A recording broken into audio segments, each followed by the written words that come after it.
Bonjour à tous, vous regardez 6TV, bienvenue dans cette revue de presse de ce mardi 1er novembre 2016. À la une ce mardi du site Foot 224, le capitaine du Sili national de Guinée, Mönchengladbach, absence prolongée pour Traoré. Titre Foot 224, Ibrahima Traoré ne fera pas son retour à l'occasion de la 4e journée de la phase de groupe de la Ligue des Champions. Blessé depuis bientôt 10 jours, le capitaine du Sili national est à nouveau forfait pour la réception du Celtic ce mardi, peut-on lire chez nos confrères.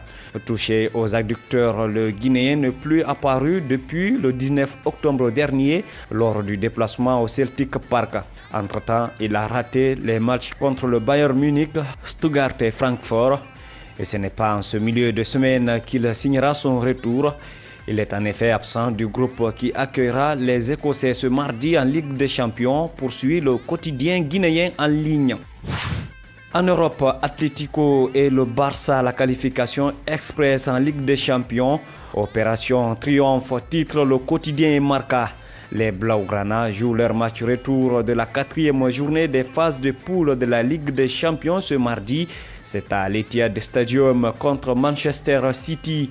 C'est une nouvelle retrouvaille entre deux amis, Pep Guardiola et Luis Enrique, dans cette compétition cette année.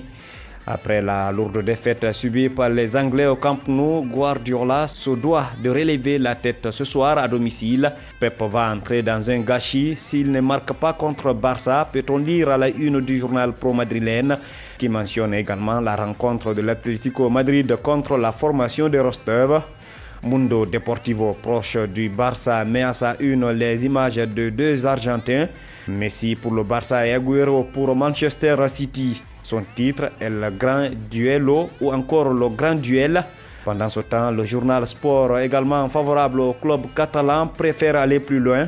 Territorio Messi, UEFA Champions League. Nos confrères sont clairs, la Ligue des Champions est le territoire de Lionel Messi, en faisant notamment référence à la forme affichée par la Pulga cette saison, qui a d'ailleurs réalisé le triplé face aux Citizens à l'aller. Paris doit faire peur, titre nos confrères de l'équipe. Pour ce quotidien, une victoire assurée pratiquement au PSG, une qualification en 8e de finale. Mais les Parisiens doivent montrer, surtout ce soir, qu'ils sont redevenus une équipe de très haut niveau, s'exclament ainsi nos confrères, qui ont hâte visiblement de voir le PSG faire preuve d'efficacité dans cette compétition. En Italie, c'est l'Inter Milan et Franck De Boer qui font les unes des journaux. Les dirigeants chinois devraient changer Franck De Boer à partir d'aujourd'hui, indique le Corriere dello Sport. Inter se tourne vers Pioli, écrit le journal.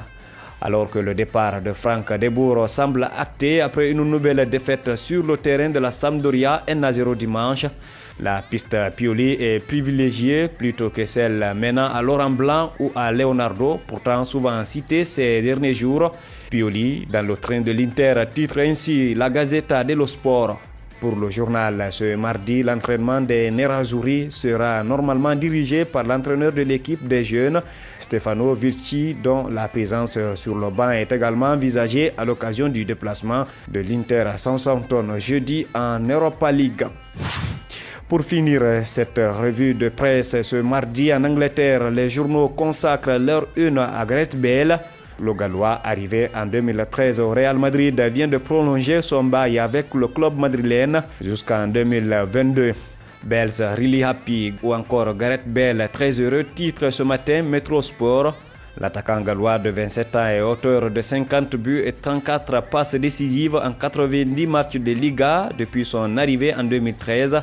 Le quotidien rappelle que le gaucher a remporté 2 Ligues des Champions en 2014-2016, 2 Supercoupes d'Europe 2014-2016 et une Coupe d'Espagne, écrivent donc nos confrères. C'est la fin de cette revue de presse sur la panafricaine du sport et de la culture 6 TV. Merci à tous de l'avoir suivi.